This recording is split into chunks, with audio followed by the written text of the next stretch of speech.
তনরম তনম ততরম তনম ততরম তনম ততরম তনরম তনম ততরম তনম ততরম তনম ততরম।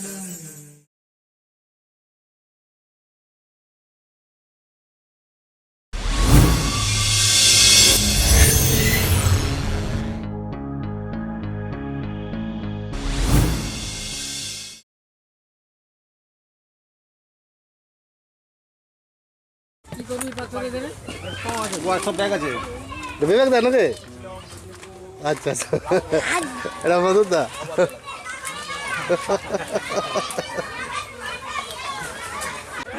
হাতটা ওঠা উপর দিকে। আর এই যে দাদাটা, এই যে আরেক দাদা। রাখো তারপর ঢুকাবো। হ্যাঁ কই নিকলে উঠতা শুন। ए निखिल को बता निखिल বাবাজি, निखिल राधे राधे রাধে রাধে, जय राधे। জয় রাধে। এই এখানে বললে ইয়া লাইটটা দিতে একটা বাবা বলছি ওই পানি কি করবে। মধুর দা রেডি হয়েছে নাকি? এটা ছিল আমার ঘর বিরাট গর্জাস। সে যেটা বিয়াতে পরিছিল ওইটা লয় চারের নীল কালারের মোর এটা ভালো লাগবে। সঞ্জয় দা, এই ইয়া সঞ্জয় বললে একটা লাইট দিতে এখানে। হিরো তো নাম্বারটাই নেই আমার কাছে। ওইখানেও দিলে না লাইট, লাইট দিচ্ছে না এখানেও। ওদের ওই একটা আমি দেখেছি। ভৈরব কাবুলি রচিত বিবেক কবিরাজ নির্দেশিত আজকের শ্রেষ্ঠ রাজনীতির শ্রেষ্ঠ সভা, এবছরের শ্রেষ্ঠ সামাজিক যাত্রাপালা স্বর্গের পরে স্টেশন মা দাসিনী কমিটি কলা কুশলীবৃন্দ অভিনয় করবেন বিবেক কবিরাজ নির্দেশিত ভৈরব গঙ্গোপাধ্যায় রচিত এবছরের সর্বশ্রেষ্ঠ বলিষ্ঠ সভা স্বর্গের পরে স্টেশন। আসুন দেখুন কোথায় স্বর্গ।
সুদী দর্শকবৃন্দের আশীর্বাদ মাথায় নিয়ে শুরু করতে চলেছে আজকের যাত্রাপালা স্বর্গের পরের স্টেশন।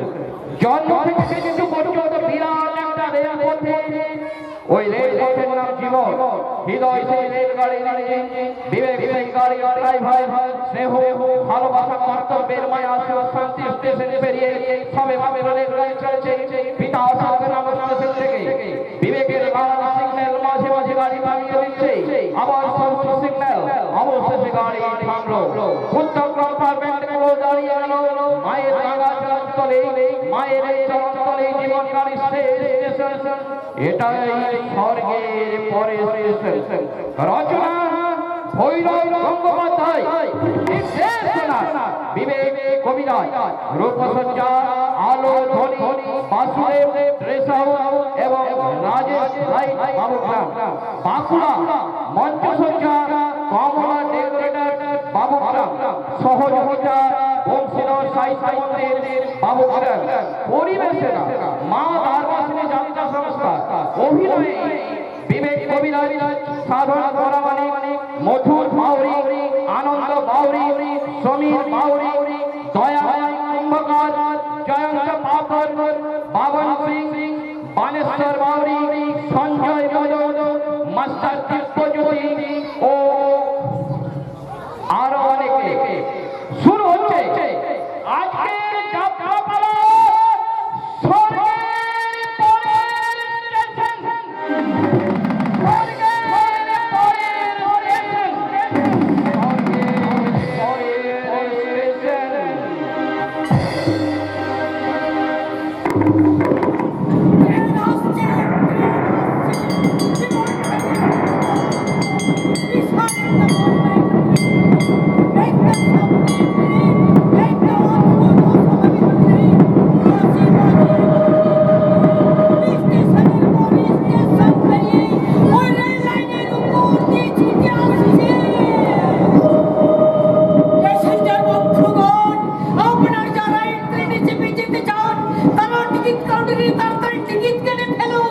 দেরি করবেন না, তাড়াতাড়ি করুন।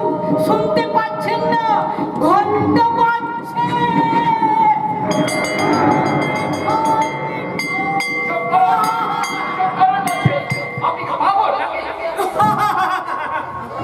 আমার রেলগাড়ির প্রথম প্যাসেঞ্জার এসে গেছে।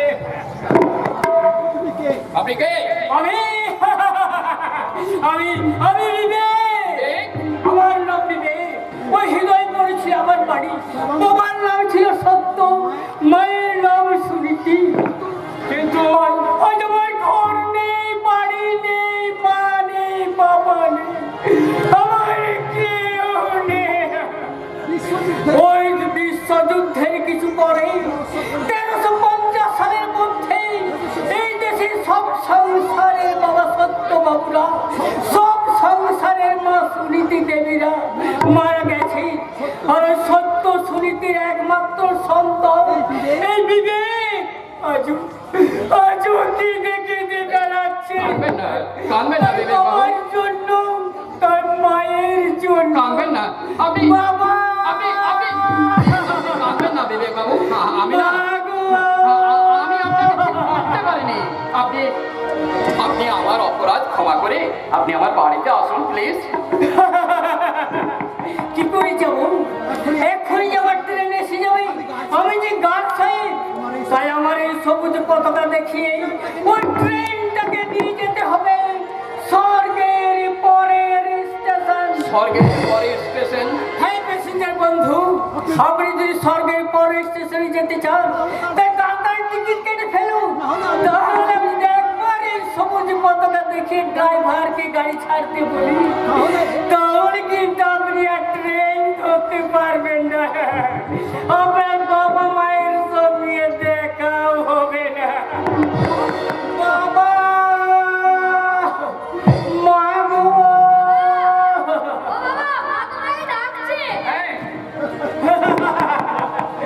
এই আমার রেলগাড়ির দ্বিতীয়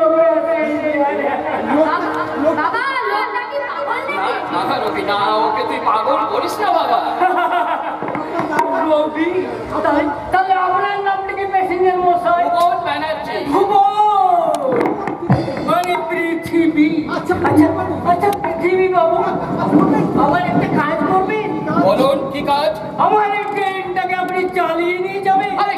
পারছেন আপনি? পারবেন না তো, পারবেন না। কেন কেন পারবেন না? উত্তর দিন, উত্তর দিন বলছে। এই, ভয় কি রবি, ভয় কি রবি? আমি তো আছি বাবা। হ্যাঁ, বাবার মতো বাবা থাকলে এই সন্তানদের কোনো ভয় থাকে না। কিন্তু এই যুগের বাবারা এই ছেলেদের কাণ্ড কারখানা দেখে কেমন যেন সবাই বোবা হয়ে বসে আছে। আরে আধুনিকা মেয়েরা মা হতে লজ্জা পায়, আর ওই পিঠ কাটা ব্লাউজ পরা মেয়েদের পেটে কি বিদ্যাসাগর কিংবা আশুতোষ মুখুজ্জে জন্মায়? জন্মায় না। এদের পেটে জন্মায় ওই বপান ছাপান আর ওই পামেলা ঝামেলার দল। তাই তো আমি ওই 1350 সালের আগে মা বাবাদের আনতে যাচ্ছি। এক ট্রেনে বাবা, এক ট্রেনে মা। আচ্ছা মানুষ তো তুমি, রবিকে কখন তোমায় ডাকতে পাঠিয়েছি, অথচ এখনো তুমি দাঁড়িয়ে। বিবেক, মানসিক ভারসাম্য হারিয়েছে ভারতী। ভারতী অর্থাৎ এই ভারতবর্ষের মা, কোটি কোটি মায়ের প্রতিচ্ছবি। তাই তো আমার স্বপ্নের সঙ্গে এই ছবিটা ঠিক ঠিক মিলে যাচ্ছে। বাবু ঠিক ঠিক ঠিক ঠিক ঠিক ঠিক ঠিক। এবার আমি রেলগাড়ি ছাড়বো। সংসারের বাবা, আপনি আমার রেলগাড়ির ইঞ্জিন।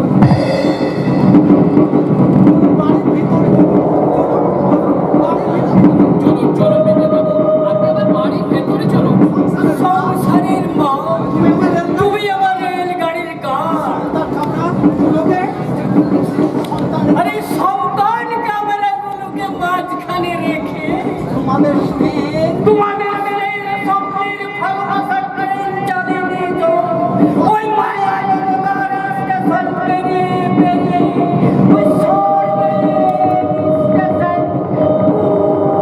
ঠিক ঠিক ঠিক ঠিক ঠিক ঠিক ঠিক ঠিক।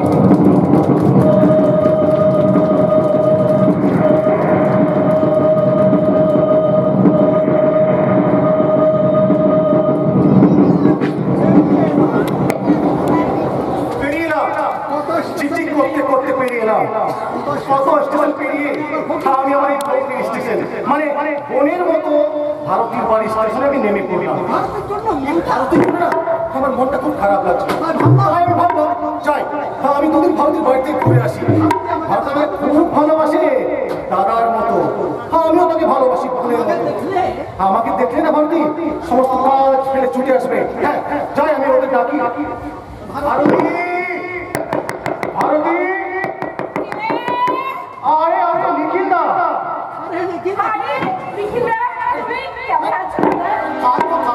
তোদের খবর ভালো তো?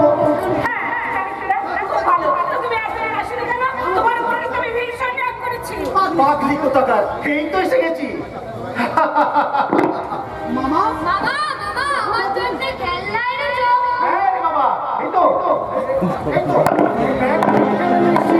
ইস কি মজা, ইস কি মজা। এবারও কিন্তু গল্প বলতে হবে মামা। আর আমি তোমার সামনে বসবো, গল্প শুনতে শুনতে আমি ঘুমিয়ে যাবো। তাই হবে, এবার চল আগে জামা কাপড় ছেড়ে হাত মুখ ধুয়ে বিশ্রাম নেবে, তারপরে তুমি গল্প করবে। শোনো, এবার শুরু করবে বিচার। আগে ছাড়ছি না, সেবার কিন্তু তুমি খুব পালিয়ে গিয়েছিলে, এবার কিন্তু তাই তো।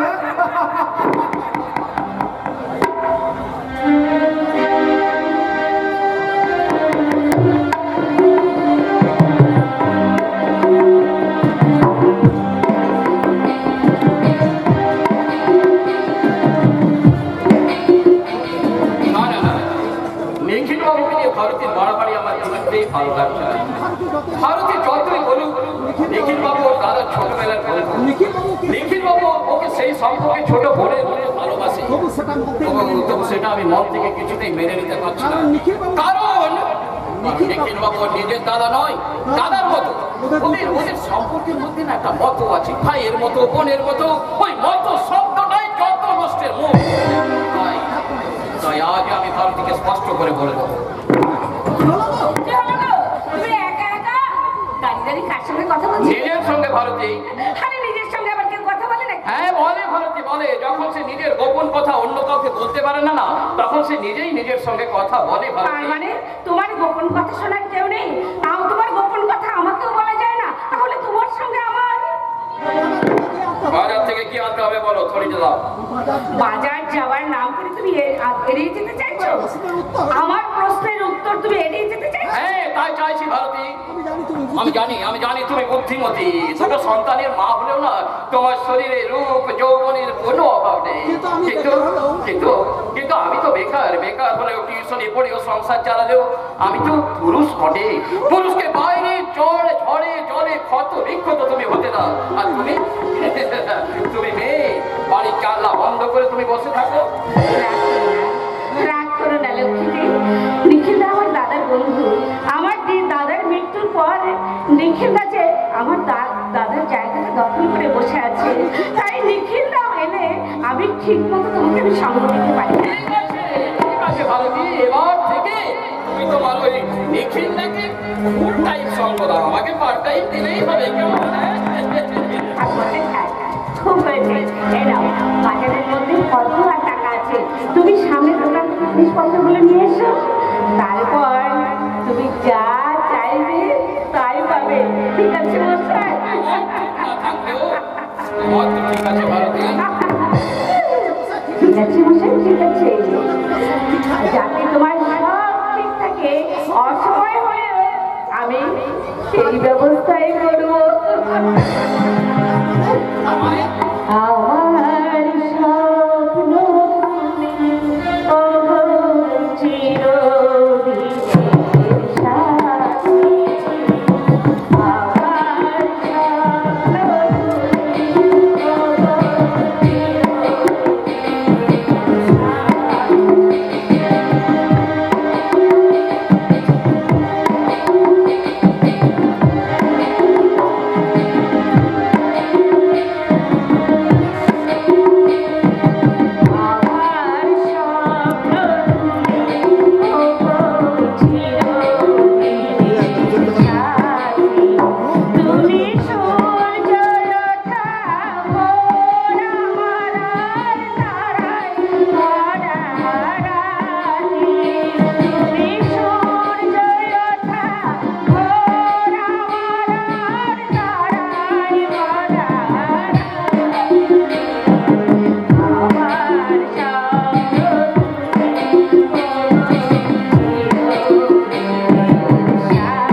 আমার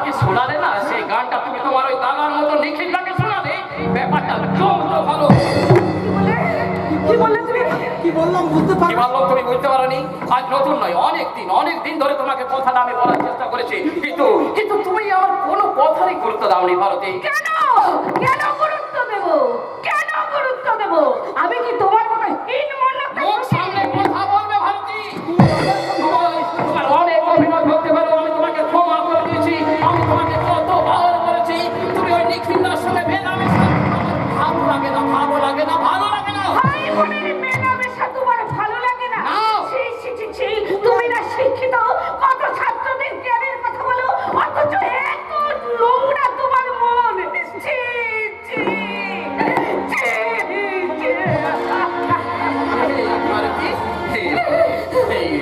তুমি আমাকে ক্ষমা করো ভারতী। তুমি আমার কথাই কিছু মনে করো না ভারতী। জানো ভারতী, এই বেকারত্বের জ্বালায় অভাবের যন্ত্রণায় না আমি আমার সর্বপ্রতিষ্ঠা হারিয়ে ফেলেছি ভারতী। তাই আমি বেঁচে আছি কিনা জানি না। হ্যাঁ ভারতী, অনেক যন্ত্রণার মাটি দিয়ে আমি নিজেকে একটা স্বপ্ন তৈরি করেছি। রবির মুখ চেয়ে সন্তান সবের মুখ চেয়ে আমি নিজেকে একটা স্বর্গ বানিয়ে নিতে হবে। একটা পরিবার তো আছে, একটা ভালোবাসা তো আছে।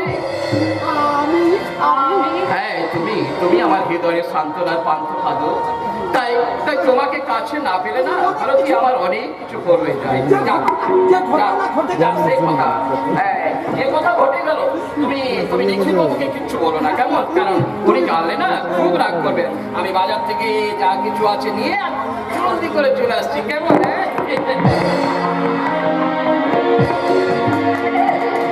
বেশি ভালোবাসলে কোথায় মানুষ এমনি করেই ভুল করে। তাছাড়া সত্যি তো নিখিলদা এলে না আমি ওকে একদম সময় দিতে পারি না, অথচ নিখিলদার সামনে থেকে এক মুহূর্তের জন্য সরে গেলে নিখিলদা অমনি এসে বলে ভারতী এখানে একা একা দাঁড়িয়ে কার সঙ্গে কথা বলছিস রে গো? সে অনেক কথা নিখিলদা, সে তোমাকে করা যাবে না। আচ্ছা আমি এখানে আসি বলে কি কোনো বিরক্ত হবে? আরে না না না, বিরক্ত হবেন কেন, বড় খুশি হয়। কিন্তু না না না, কোনো কিন্তু নয় দাদা, কোনো কিন্তু নয়। একটু আগে তোদের মধ্যে যেন কি তর্ক হচ্ছিল। ও আমাদের পারিবারিক দাম্পত্য কলহ দাদা, তোমাকে একদম বলা যাবে না। কেন বলা যাবে না ভারতী? কেন বলা যাবে না? মনে কর না হ্যাঁ আমি তোর বন্ধু। না, না, না, না, না, না, না, না, তুমি আমার বন্ধু হবে কেন? তুমি আমার বন্ধু হবে কেন? তুমি তো আমার দাদার বন্ধু। দাদা কিসের বন্ধু হতে? শোন তোকে আমি আমি কিছুতেই চোখ করাতে পারছি না। আমি যাচ্ছি, তুই তোর মামার সঙ্গে গল্প কর, আমি এক্ষুনি সমস্যাটাকে সামনে নিয়ে আসছি। শোনা কিন্তু কি হলো মামা? কি ভাবছো? সব কি রাখলে চলবে না। তার মানে টাকা নেই দোকান থেকে সন্দেশ নেই কেমন? কি মজা, কতদিন সন্দেশ খাইনি। দাও মামা দাও, আমি দৌড়ে যাবো আর দৌড়ে আসবো। না তুমি ধরে যেও না, ধরে গেলে রাস্তায় বিপদ হতে পারে। তুমি আস্তে আস্তে যাবে, রাস্তা দিয়ে পারাপার হবে কেমন? ঠিক আছে মামা, তুমি মাকে বলে দিও আমি সন্দেশ আনতে যাচ্ছি, নলেন গুড়ের সন্দেশ। নরেন গুড়ের সন্দেশ, এই নরেন গুড়ের সন্দেশের চেয়ে বেশি মিষ্টি যে যৌবনের উত্তাপে উত্তপ্ত হয়ে ওঠার কথা ছিল আমার এই বিছানা, বিরাট সেই যৌবন এক বেকার আড়াল থেকে ভগবান বাবার সমস্ত কথাই শুনেছি। আজ আমার এই বাড়িতে আসার শেষ দিন। আর শেষ দিনে আমি শেষ কামড় দিয়ে যাবো।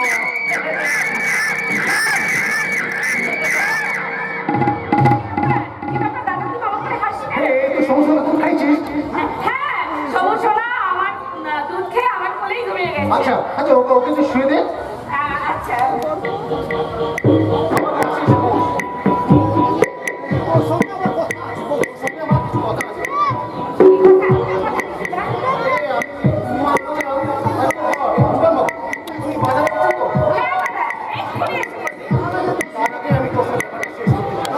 তার মানে কি ব্যাপার? কি ব্যাপার? নিখিলদা, কেন শুনে শুনে এত বাজে বাজে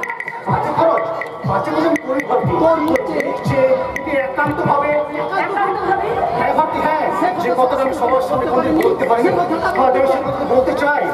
সে কথাটা কি নিখিলদা? আমি তোকে ভালোবাসি।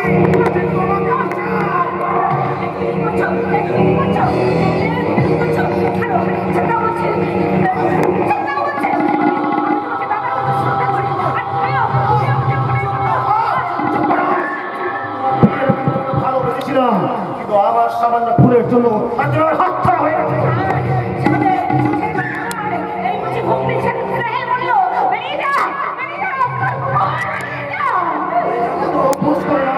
তোর এই চৌবনের তারপরে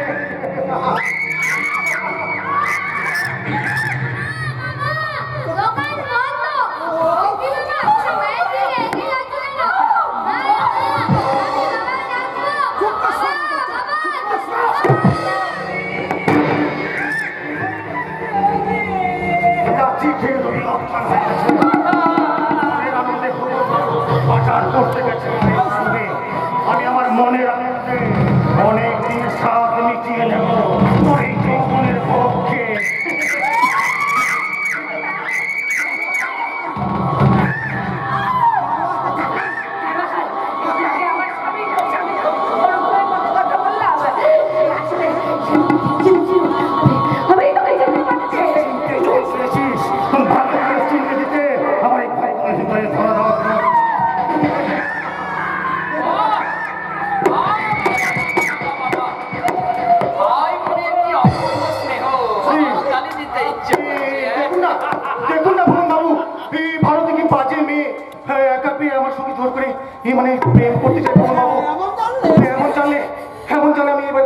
বিশ্বাস করো বৌমা, আমি কখনো আসতাম না।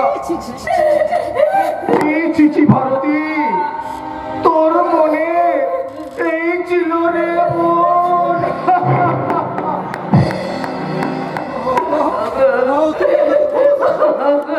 তুমি তুমি আমাকে ক্ষমা করো গো। তুমি আমাকে ক্ষমা করো। তবে আমি তোমার কথা না শুনে ভুল করেছি। তুমি বিশ্বাস করো, তুমি বিশ্বাস করো। আমি বুঝতে পারিনি, আমি বুঝতে পারিনি যে ভাই বোনের সম্পর্কের মাঝে একটা বিষধর কাল সাপ এমনি করে বিষ ঢেলে দেবে। রবি, রবি ওঠ। ছবে না, ছবে না, রবিকে তুমি ছবে না।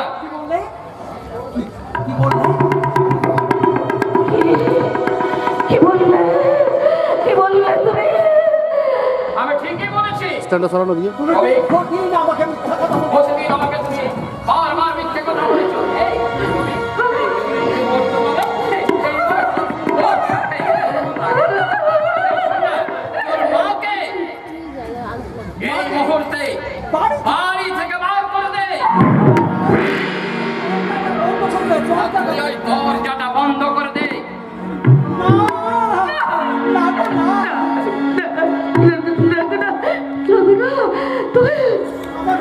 তুমি আমাকে ভুল বুঝো না।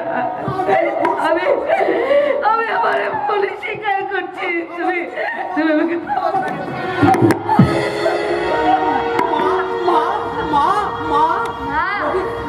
না রবি না, ওকে তুই মা বলে ডাকবি না। আজ থেকে ওর সঙ্গে তোর কোনো সম্পর্ক নেই, কোনো সম্পর্ক নেই। তুমি 6 মাসের ছেলে ওর সঙ্গে নিয়ে এই বাড়ি থেকে বার হয়ে চলে যাও, বার হয়ে যাও। তোমাকে আমি বিশ্বাস করি না, একদম বিশ্বাস করি না। বিশ্বাস করো না। না, আমাকে তুমি বিশ্বাস করো না করি না। বিশ্বাস করতাম তুমি যদি চিৎকার করে লোক ডাকতে। লজ্জায় আমি চিৎকার করতে পারিনি গো। লজ্জায় আমি চিৎকার করতে পারিনি। আমি আমি নিজের কাছে নিজে হেরে গেছি। ঘৃণায় ঘৃণায় আমার কণ্ঠরোধ হয়ে গিয়েছিল।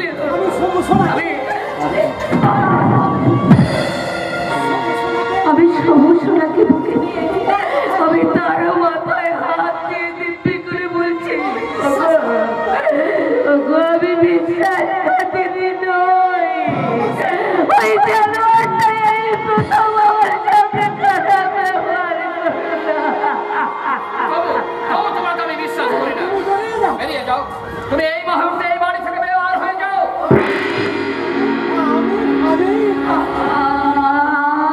হ্যাঁ, তুমি যদি এই মুহূর্তে এই বাড়ি থেকে বার না হও তাহলে বুঝবো এই রবি আমার সন্তান আর তোমার কোলে থাকা সন্তান নিখিল বাবুর। একটি নদী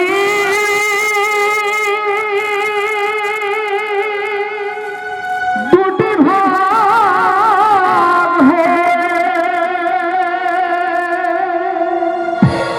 মেশে দুই মোহনায় একটি মিশেছে গঙ্গা।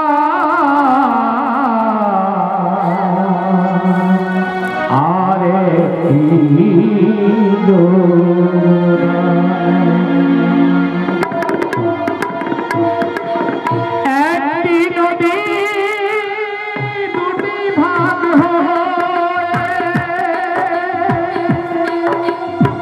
মিশে দুটি মোহনা একটি মিশেছে গঙ্গা।